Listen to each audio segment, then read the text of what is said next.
রংপুরের গাইবান্ধার পলাশবাড়িতে মন্দির হচ্ছে, মন্দির হবে, এবং সেখানে আরো অনেক বড় বড়, আমি আবারও বলতেছি, আরো অনেক বড় বড় আমাদের দেবদেবীদের প্রতিমা মূর্তি নির্মাণ করে। যদি কখনো আপনাদের সাহস থাকে, আমি বলতেছি, যদি আপনাদের, আমরা বলতেছি, যদি কখনো আপনাদের সাহস থাকে সেটাকে দমানোর চেষ্টা করেন। আমি বিশ্বাস করি, আমরা বিশ্বাস করি বাংলাদেশের সংখ্যালঘুরা এটার উচিত এবং উপযুক্ত জবাব দেবে। যদি রংপুর কাইটে নিতে হয় তাদের দাদাদের পরিকল্পনা অনুসারে, তাহলে এটাই মোক্ষম জায়গা যেখানে আপনার এটা ভালো হোল লাগবে। আচ্ছা আসেন আপনাদের এই জায়গার একটা অংশে নিয়ে যাই।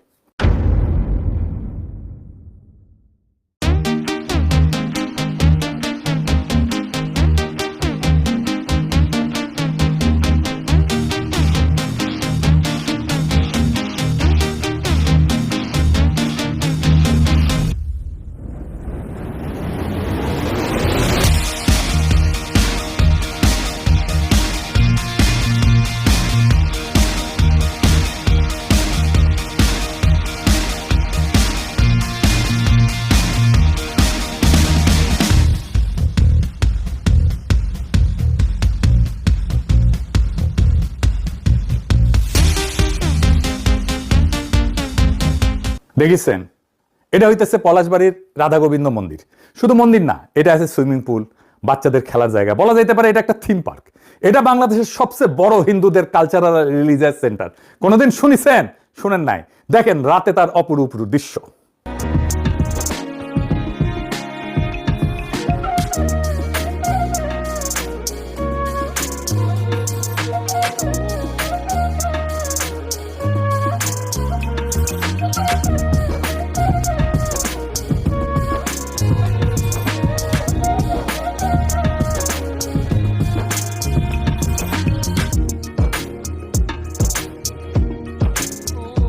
ঠিক এই জায়গায় একটা সুবিশাল রাম মূর্তি হইতেছে, ভারতীয় সহকারী হাই কমিশনার উদ্বোধন করেছে।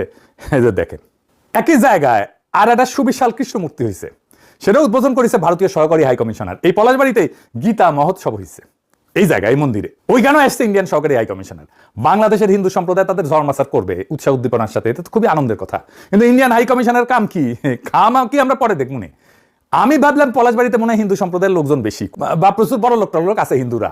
খোঁজ নিয়ে দেখলাম পলাশবাড়ি উপজেলায় 2011 সালে আদমশুমারি অনুযায়ী হিন্দু জনসংখ্যা 15,640 জন।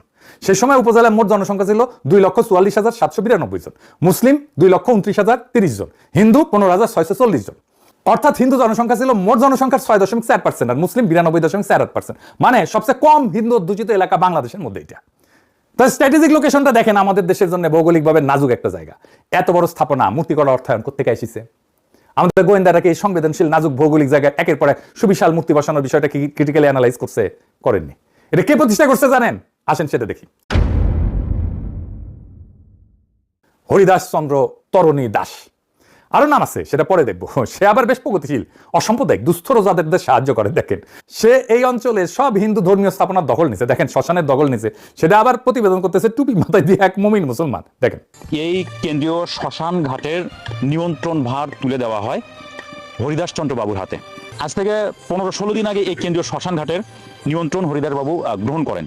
দেখেছেন, বেকার তো টিভি আবার নিউজ করিচ্ছে এটা নিয়ে। দেখেন, ভগবান শ্রীকৃষ্ণের বিগ্রহ, আর এটি পৃথিবীতে দ্বিতীয় বৃহত্তম, আর এর উচ্চতা হচ্ছে 53 ফিট। ভগবান শ্রীকৃষ্ণের বিগ্রহ যেটি 51 ফিট, এবং আদি যুগে আমাদের যে আছেন 32 ফিট, এবং বিশ্বের সর্বপ্রথম সে অযোধ্য ভারতের মতো বাংলাদেশেই তৈরি হচ্ছে 81 ফিট, যা সারা বিশ্বের মতো প্রথম, এবং এটি আগামী জুলাই মাসে উদ্বোধন হবে। এখানে সূর্য মন্দির হবে 154 ফিট। হ্যাঁ দেখেছেন, শুধু এই মন্দির তৈরি করতে 22 কোটি টাকা লাগিছে নাকি, আবার অন্য জায়গায় বলে 40 কোটি টাকা লাগিছে। এক মাস যাতে না যেতে বিভিন্ন ভক্তর ফোন আসে, হরিদাস বাবু তুমি মন্দির করতেছো, আমরা তোমার মন্দিরে কিছু সাহায্য করতে চাই। কেউ ইট দিচ্ছে, কেউ সিমেন্ট দিচ্ছে, কেউ রড দিচ্ছে, কেউ বালি দিচ্ছে।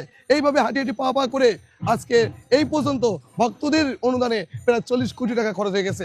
ভালো কথা, টাকা আছে, খরচা করিছে, আমার কি, আমাদের কি, তাই না? কিন্তু যে করিছে তার বয়স তো কম, এত টাকা পেল কই? উই বলে তার নাকি রিসোর্ট আছে, ডেলি 2 থেকে 3 লক্ষ টাকা লাভ হয়। শুনেন, ওর মুখেই শুনেন। এই উৎসটা হচ্ছে আমার একটা রিসোর্ট আছে, এটা হচ্ছে ময়মনসিংহ শহরে আমার একটা রিসোর্ট আছে। এই রিসোর্টটাতে প্রতিদিন আমার 2 থেকে 3 লক্ষ টাকা হয়।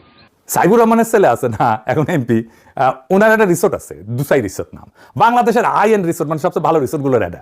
তো উনি আসছিলেন আমার প্যারিসের এই বাসাত, এই দরিদ্রের বাসাতে আসছিলেন, ওই হাসিনা আমলে আর কি। তো উনার রিসোর্টে আমি গেলে যাইতাম মাঝে মাঝে, পছন্দের একটা রিসোর্ট। তো এটা আমি জিজ্ঞেস করছিলাম ওনারে, তা আমি কইছিলাম যে আপনার লাভ কেমন হয় ওইখানে। তো উনি কইতেন মাসে টেনে না মোটামুটি 50 লক্ষ টাকা লাভ হইতো আর কি। উনি নিজেই বলছেন ঢাকার রিসোর্টে এসে 3 লক্ষ টাকা দিনে লাভ করে। হ্যাঁ, ওই মেডিকেল কলেজ করবি, হাসপাতালও করবি, দেখেন দেখেছেন। আজ এইবার আসেন দেখি সে টাকা পায় কোথায়। আমি নিজে কিছু কমো না, বাংলাদেশের মিডিয়ায় প্রকাশিত একটা প্রতিবেদন দেখাবো, মাথায় আকাশ ভেঙে পড়বে। আসেন সেটা দেখি। তার নাম হরিদাস চন্দ্র তরণী দাস তৌহিদ, বয়স 34, জন্ম বাংলাদেশে, প্রতারণার শুরু শৈশবে, তবে ছোটবেলাতেই পাড়ি জমান ভারতে, সেখানে সারেন লেখাপড়া, জোগাড় করেন এতিম হওয়ার সনদও, এরপর আবার ফেরেন বাংলাদেশে, প্রতারণা করে ডক্টরেট ডিগ্রিও বাগান। খোদ বাংলাদেশের প্রধানমন্ত্রী শেখ হাসিনাও তার পরিবারের নাম হারানো শুরু করেন। মাননীয় প্রধানমন্ত্রীর নিকট আত্মীয়ের পরিবারের সদস্যের পরিচয় দিয়ে তারা ভুয়া টেন্ডারবাজি করছে বা তারা চাকরি দেওয়ার নাম করে অর্থ আত্মসাৎ করছে। দেখেছেন, ওই হিন্দু না মুসলমান সেটা বড় প্রশ্ন না, প্রশ্ন হইতেছে ইন্ডিয়া থেকে ট্রেনিং নিয়ে আসিছে, গেছিল ছোটবেলায়, আসিছে ট্রেনিং নিয়ে, চাইনিজ ট্রেনিং নিয়ে আসিছে, সোনা চোরা চালানের, এসির মিস্ত্রি আর সবজি বিক্রেতা ছিল। স্থানীয় সচেতন মহলের প্রশ্ন, 2018 সালের একজন সাধারণ এসি মেকানিক ও সবজি বিক্রেতা কয়েক বছরের ব্যবধানে কিভাবে শত কোটি টাকার সম্পদের মালিক হলেন? ওই থেকে এত টাকার মালিক হয়েছে, এটার উৎস হয়েছে প্রতারণা আর সোনা চোরা চালান। খুনটুনো করে, শোনেন ওর মুখেই শোনেন। আমি যদি তারা মেরে ফেলি, বাইরে আলবান একদম মেরে ফেলে চলে যাবো। আমি যখন চলেই যাবো তখন তারা মারি। আর ওইখানে যায় লুথার কিং এর ধর্মমন্ত্রী শামীম কায়সার লিঙ্কন, জামাতের নজরুল ইসলাম লেবু। বাংলাদেশের পলিটিশিয়ানরা কেমন বেকুব, ভাল শোনার মূর্খ দেখেন। বাটপারের সাথে ঘষাঘষি না করলে ওদের চলেই না।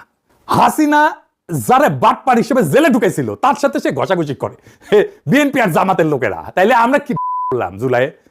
মানে এদের বিন্দু মাত্র ডিউ ডিলিজেন্স নাই। উঠে যাচ্ছে সে কি, তার সে কি আমল নামা কি, আমার এটা বের করতে হবে না, আমার এটা বের করতে কয়েক ঘন্টা লাগছে, ওর উঠি বসে থেকে এটা বুঝতে পারে না। তাহলে কি রাজনীতি করে বুঝবার পারিছেন? ইন্ডিয়ান হাই কমিশনার জানে না এটা একটা বাটপার, জানে তাও কেন যায়? আর এটা খুললাম না, এটা বুঝে নেন। কারণ ও তো বাটপারি করার জন্য বসাইছে ওইখানে, ওই টাকা আসবে সোনা চোরা চালানের, আর এখানে কমপ্লেক্স হবে, ওখানে হিন্দু সম্প্রদায়ের লোকজন আসবে, এটা বিশাল একটা ব্যবস্থা হবে ওইখানে, আর তারপরে এক সময় কাইটে নেবে। এই তো হাসিনা অ্যারেস্ট করছিল, ইউনূস সরকার ছেড়ে দিছে, এবার লুথার কিং মাথায় নিয়ে আসবে, তার সিমটম দেখা যাইতেছে। আমি দেখাই দিলাম, রংপুর মায়ের ভোগে চলে যাবে। আর এইটার জন্য দায় বিএনপি জামাত উভয়েরই।